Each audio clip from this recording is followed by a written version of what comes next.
ఓం शिरडीवासाय विद्महे। షిరిడీలో ఒకరోజు సాధారణంగా కనిపించిన జాతర ఎలా శ్రీరామనవమి మహోత్సవంగా మారిందో మీకు తెలుసా? హిందువులు ముస్లింలు ఎలాంటి భేదం లేకుండా ఒకే మసీదులో జై శ్రీరామ్ అని నినాదించారంటే అది సాధ్యమైంది ఎవరి వల్ల? బాబా కోపించినా ఆ కోపంలోనే కరుణ దాగి ఉందని భక్తులు ఎలా గుర్తించారు? ఇది కేవలం కథ కాదు, ఇది సాయినాథుడి లీల, మన హృదయాలను ఏకం చేసే మహా సందేశం. ఇప్పుడు కాలాన్ని కాదు, కథను కాదు, సాక్షాత్తు బాబా లీలలను హృదయంతో అనుభవించడానికి మనసును సిద్ధం చేసుకుని శ్రీ సాయి సచ్చరిత చాప్టర్ 6 ప్రారంభిద్దాం. గురువుగారి చేత స్పర్శ అంటే మాటల్లో చెప్పలేని మహిమ. ఈ సంసారం అనే పెద్ద సముద్రంలో మన జీవితం ఒక చిన్న పడవలా ఉంటుంది. ఆ పడవను ఒక సద్గురు నడిపితే ఎటువంటి భయం లేకుండా మనం గమ్యానికి సురక్షితంగా చేరుతాం. నాకు సద్గురు అంటే సాయిబాబానే. నాకెదుట బాబా నిలబడి ఉన్నట్టుగా, నా నుదుట విభూతి పెట్టి, తలపై చేయి పెట్టి ఆశీర్వదిస్తున్నట్టుగా అనుభూతి కలుగుతుంది.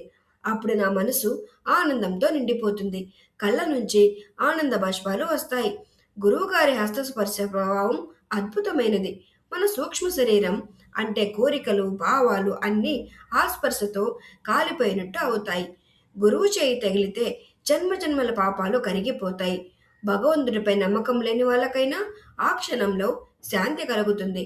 సాయిబాబా రూపాన్ని చూసిన క్షణమే మనసుకు ప్రశాంతత వస్తుంది. కళ్ళలో నీళ్లు తిరుగుతాయి. హృదయం భావాలతో నిండిపోతుంది. నేనే పరబ్రహ్మ అన్న జ్ఞానం మెల్లగా మనలో మేల్కొని ఆత్మ సాక్షాత్కార ఆనందాన్ని ఇస్తుంది. నేను నీవు అనే భేదం పోయి బ్రహ్మంతో ఏకత్వం కలుగుతుంది. వేదాలు కానీ పురాణాలు కానీ చదువుతున్నప్పుడు ప్రతి అడుగులోనూ సాయిబాబా గుర్తుకు వస్తారు. ఆయనే రాముడిగా, కృష్ణుడిగా రూపం ధరించి మన కథలు వింటున్నట్టు అనిపిస్తుంది.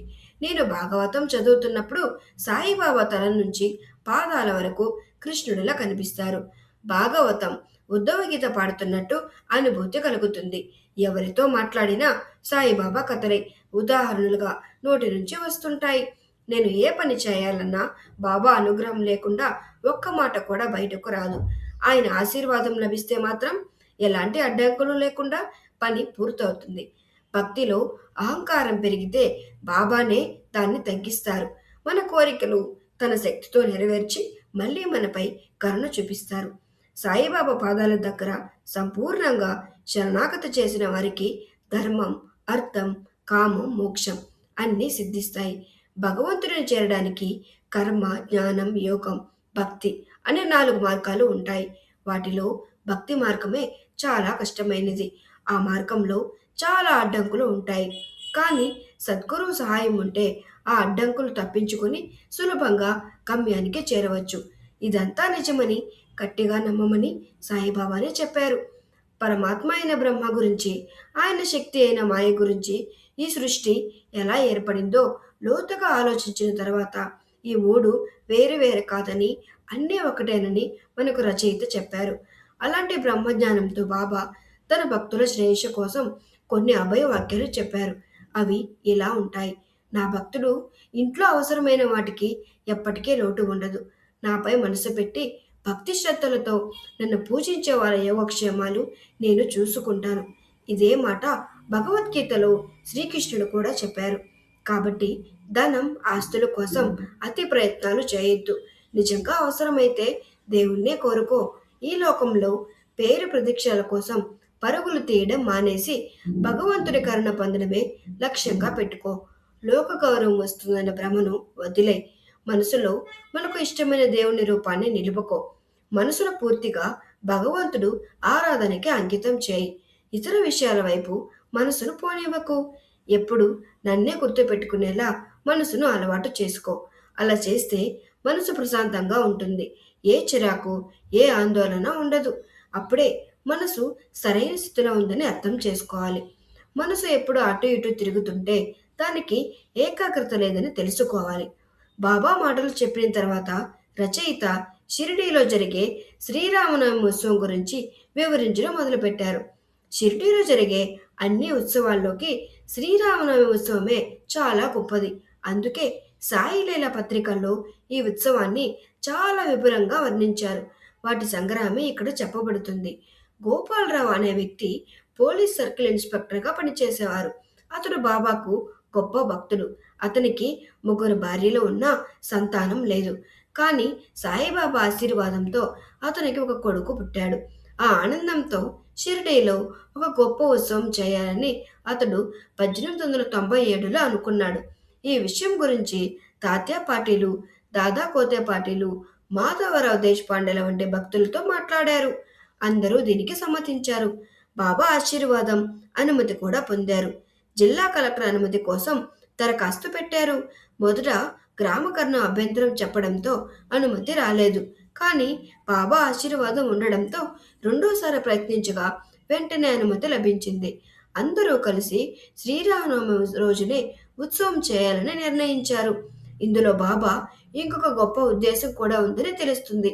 ఈ ఉత్సవాన్ని శ్రీరామనవమితో కలపడం ద్వారా హిందువులు, ముస్లింల మధ్య చాలా సాన్నిహిత్యం పెరుగుతుందని బాబా ఆశించారు. ఉత్సవం జరపడానికి అనుమతి వచ్చినప్పటికీ ఆ రోజుల్లో చాలా కష్టాలు ఎదురయ్యాయి. షిరిడి చిన్న గ్రామం కావడంతో నీటి సమస్య చాలా ఎక్కువగా ఉండేది. ఊరిలో మొత్తం 2 బావులు మాత్రమే ఉండేవి. వాటిలో ఒకటి ఎండాకాలంలో పూర్తిగా ఎండిపోతుంది. రెండో బావిలో నీరు ఉప్పగా ఉంటుంది. ఆ ఉప్పు నీటి బావిలో బాబా పువ్వులు వేసిన తర్వాత అది మంచినీటి బావిగా మారింది. అయినా కూడా నీరు చాలకపోవడంతో తాత్యా పాటీలు చాలా దూరం నుంచి మోటార్ల సహాయంతో నీరు తెప్పించేవారు. అప్పట్లో పండగకు ఉపయోగపడేలా తాత్కాలికంగా అంగడులు పెట్టారు. అవసరమైన వస్తువులన్నీ ముందే సిద్ధం చేశారు. గోపాలరావుకి ఒక సోదరుడు ఉండేవారు. అతని పేరు దాము అన్న కాసార్. అతడు అహ్మద్ నగర్లో ఉండేవాడు. అతనికి 2 భార్యలు ఉన్నా పిల్లలు లేరు. కానీ బాబా ఆశీర్వాదంతో అతనికి ఒక కుమారుడు పుట్టారు. ఉత్సవం కోసం అతను ఒక జెండా తయారు చేయించాడు. అలాగే నానా సాహెబ్ను ఒప్పించి అతనితో మరో అందమైన జెండా చేయించారు. ఈ 2 జెండాలను ఉత్సవం రోజున తీసుకొచ్చి మసీదు ముందు 2 మూలల్లో నిలబెట్టారు. ఈ పద్ధతి ఇప్పటికీ కొనసాగుతుంది. బాబా ఉండే మసీదుకు ద్వారకామాయి అని పేరు పెట్టారు. శ్రీరామనవమి ఉత్సవంతో పాటు మరో ముఖ్యమైన ఉత్సవం కూడా మొదలైంది. అదే చందనోత్సవం. కోరా గ్రామానికి చెందిన అమీర్ చక్కర్ అనే మహమ్మదీయ భక్తుడు ఈ ఉత్సవాన్ని ప్రారంభించాడు. ఈ చందనోత్సవం గొప్ప ముస్లిం ఫకీర్ గౌరవార్థం జరుపుతారు. ఈ ఉత్సవంలో చందనం రాసిన గంధాన్ని తలపై పెట్టుకుని సాంబ్రాణి ధూపాలు, బాజాలు, భదంత్రీలతో ఊరంతా ఊరేగిస్తారు. ఊరేగింపు పూర్తయ్యాక మసీదుకు వచ్చి మసీదు గది లోపల గోడలపై ఆ చందనాన్ని చేతులతో పూస్తారు. మొదటి 3 సంవత్సరాలు ఈ ఉత్సవాన్ని అమీర్ చక్కర్ నిర్వహించారు. తర్వాత అతని భార్య ఈ బాధ్యతను కొనసాగించింది. ఇలా పగలు హిందువులు జెండా ఉత్సవం, రాత్రి ముస్లింల చందనోత్సవం ఎలాంటి గొడవలు లేకుండా ఎంతో ఐక్యతతో జరగడం చాలా విశేషం. శ్రీరామనవమి బాబా భక్తులకు చాలా ముఖ్యమైన పవిత్రమైన పండుగ. అందుకే దూర దూరాల నుంచి భక్తులు వచ్చి ఈ ఉత్సవంలో పాల్గొనేవారు. బయట జరిగే ఏర్పాట్లన్నీ తాత్యా కోతే పాటేలే చూసుకునేవారు. ఇంట్లో చేయాల్సిన ఏర్పాట్లన్నీ రాధాకృష్ణమయ్య అనే భక్తురాలు చూసుకునేది. ఆమె ఇంట్లో భక్తుల గుంపులుగా దిగేవారు. వారికి కావలసిన ప్రతిదీ ఆమె అందించేది. ఉత్సవానికి కావలసిన అన్ని వస్తువులను ముందే సిద్ధం చేసేది. ఆమె స్వయంగా మసీదును శుభ్రం చేసి గోడలకు సున్నం వేయించేది. బాబా దీపాలు వెలిగించడం వల్ల మసీదు గోడలు మసితో నిండిపోయి ఉండేవి. వాటిని బాబా కడిగి శుభ్రం చేసి మళ్ళీ సున్నం పూయించేది. కొన్నిసార్లు మండుతున్న దీపాలను కూడా జాగ్రత్తగా బయట పెట్టేది. ఇవన్నీ బాబా చావడిలో విశ్రాంతి తీసుకుంటున్నప్పుడు చేసేవారు. ఈ పనులన్నీ శ్రీరామనవమికి ఒకరోజు ముందే పూర్తి చేసేవారు. బాబాకు పేదలకు అన్నదానం చేయడం అంటే చాలా ఇష్టం. అందుకే ఈ ఉత్సవంలో పేదలకు చాలా బాగా అన్నదానం చేసేవారు. వంటలు పెద్ద ఎత్తున మిఠాయిలతో సహా రాధాకృష్ణమ్మ ఇంట్లోనే చేసేవారు. ఇందులో చాలా మంది భక్తులు సేవల్లో పాల్గొనేవారు. 1897 నుంచి 1911 వరకు షిరిడీల ఉత్సవాలు చాలా వైభవంగా జరుగుతూనే వచ్చాయి. ప్రతి సంవత్సరం ఉత్సవం ఇంకా పెద్దదిగా జరుగుతూనే ఉండేది. 1912లో మాత్రం ఒక ముఖ్యమైన మార్పు జరిగింది. ఆ సంవత్సరం సాయి సగుణోపాసన రాసిన కవి కృష్ణారావు జోగవశరి భీషుడు దాదాసాహెబ్ కాపర్వేతో కలిసి షిరిడీకి వచ్చారు. వాళ్ళు దీక్షితుల వాడలో ఉండేవారు. ఒకరోజు భీషుడు విశ్రాంతి తీసుకుంటుండగా కాకా మహాజని పూజ సామాగ్రి తీసుకుని మసీదుకు వెళ్తుండడం చూశాడు. అప్పుడు భీషుడికి ఒక కొత్త ఆలోచన వచ్చింది. అతను కాకా మహాజన్ని పిలిచి ఇలా అన్నారు: ఈ ఉత్సవాన్ని శ్రీరామనవమి రోజున చేయడంలో తప్పకుండా భగవంతుడి ఉద్దేశం ఉంటుంది. శ్రీరామనవమి అంటే హిందువులకు చాలా ముఖ్యమైన పండగ. కాబట్టి ఈ రోజున నిజంగా రామనవమిలా జరపాలి అని అన్నారు. కాకా మహాజనికి ఈ ఆలోచన నచ్చింది. కానీ బాబా అనుమతి తప్పనిసరి. ఒక సమస్య మాత్రం ఎదురైంది. హరిదాసుడు ఎక్కడ దొరుకుతాడు అని. రామకథ చెప్పేవాడు కావాలి కదా. చివరికి భీషుడే మార్గాన్ని చెప్పాడు. అతనికి రామాయణం మీద మంచి అవగాహన ఉంది కాబట్టి తానే కీర్తన చెబుతానని, కాకా మహాజని హార్మోనియం వాయిస్తానని నిర్ణయించారు. ప్రసాదంగా చక్కెర కలిపిన సంటిగుండును రాధాకృష్ణమ్మాయి తయారు చేయాలని అనుకున్నారు. బాబా అనుమతి కోసం మసీదుకు వెళ్లారు. బాబా నవ్వుతూ, వాడలో ఏదో కొత్త పని జరుగుతున్నట్టుందే అని అడిగారు. మహాజనికి అర్థం కాకపోవడంతో భీషుడే వివరించాడు. శ్రీరామనవమి ఉత్సవం చేయాలని అనుకున్నాం, అనుమతి కావాలి అని అడిగారు. బాబా వెంటనే ఆశీర్వదించి అందరూ సంతోషించారు. మరుసటి రోజు మసీదును అలంకరించారు. బాబా ఆసనం ముందు ఒక ఊయల కూడా కట్టారు. ఆ ఊయల రాధాకృష్ణమాయ ఇచ్చింది. శ్రీరామ జనోత్సవం మొదలైంది. భీషుడు కీర్తన చెప్పడానికి లేచాడు. అదే సమయంలో లెండీవనం నుంచి వచ్చిన బాబా అన్నీ చూసి మహాజనిని పిలిచారు. మహాజనికి కాస్త భయం వేసింది. బాబా ఒప్పుకుంటారో లేదో అని. బాబా అడిగారు, ఇది ఏం చేస్తున్నారు? ఈ ఊయల ఎందుకు కట్టారు? అప్పుడు మహాజని చెప్పాడు, శ్రీరామనవమి ఉత్సవం మొదలైంది కాబట్టి ఊయల కట్టాం. అప్పుడు బాబా మసీదులో ఉన్న నింబార్ నుంచి 2 పూలమాలలు తీసి ఒకటి మహాజనికి, ఇంకొకటి భీషుడికి ఇచ్చారు. అంతే. వెంటనే హరికథ మొదలుపెట్టారు. కొద్దిసేపటికి కథ పూర్తయింది. శ్రీరామచంద్రమూర్తికి జై అంటూ బాజాలు భజనలు మోగాయి. గులాల్ పువ్వుల్లా చల్లారు. అందరూ ఆనందంలో మునిగిపోయారు. అంతలో ఒక సంఘటన జరిగింది. గులాల్ పొడి బాబా కంట్లో పడింది.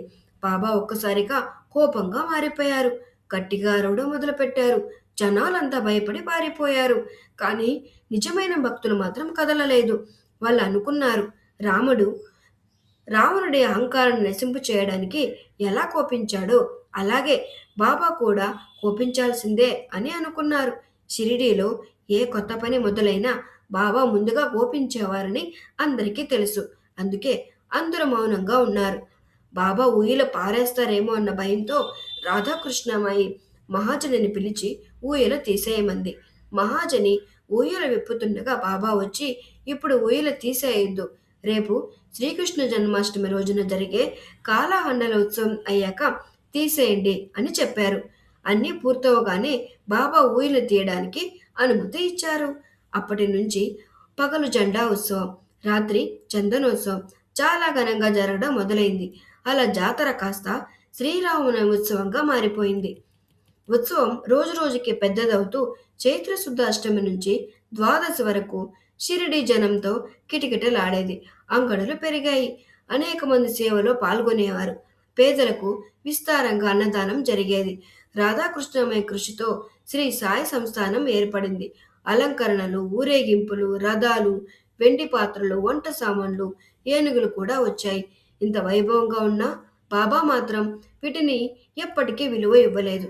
ఈ ఉత్సవంలో గమనించాల్సిన ముఖ్యమైన విషయం ఏమంటే, హిందువులు ముస్లింలు కలిసి ఎలాంటి గొడవలు లేకుండా సోదరభావంతో ఉండడం. మొదట 5 నుంచి 7,000 మంది యాత్రికులు వస్తే తర్వాత 75,000 వరకు వచ్చారు.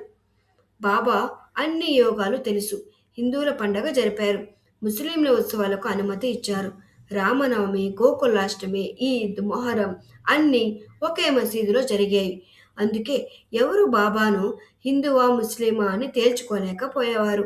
ఎందుకంటే నిజమైన భక్తుడు జాతి మతాలకు అతీతుడు. సాయిబాబా అటువంటి మహానుభావుడు. జాతరగా మొదలైంది. శ్రీరామనవమిగా మారింది. కానీ బాబా లీలలు ఇక్కడితో ఆగలేదు. మసీదు మరమ్మతుల సమయంలో బాబా ఎందుకు ఒకసారి కోపించారు? ఆ కోపం వెనుక ఉన్న అసలు రహస్యం ఏమిటి? బాబా ఎందుకు అన్ని పండగలను ఒకే చోట జరిపారు? అతను హిందువా ముస్లిమా అనే ప్రశ్నకు బాబా ఇచ్చిన మౌన సమాధానం ఏమిటి? భక్తితో చూస్తున్న ప్రతి ఒక్కరికి ఇది ఒక దివ్య అనుభవం అవుతుంది. మరిన్ని బాబా లీలలు, అద్భుత అనుభవాల కోసం పార్ట్ 7 కోసం తప్పకుండా వేచి చూడండి. ఈ కథ మీ హృదయాన్ని తాకితే ఓం సాయిరామ్ అని కామెంట్ చేయండి. వీడియోను లైక్ చేయండి. బాబా భక్తులతో తప్పకుండా షేర్ చేయండి. ఇలాంటి భక్తి కథల కోసం ఎంకే స్పెక్ట్రమ్ను సబ్స్క్రైబ్ చేసుకోండి.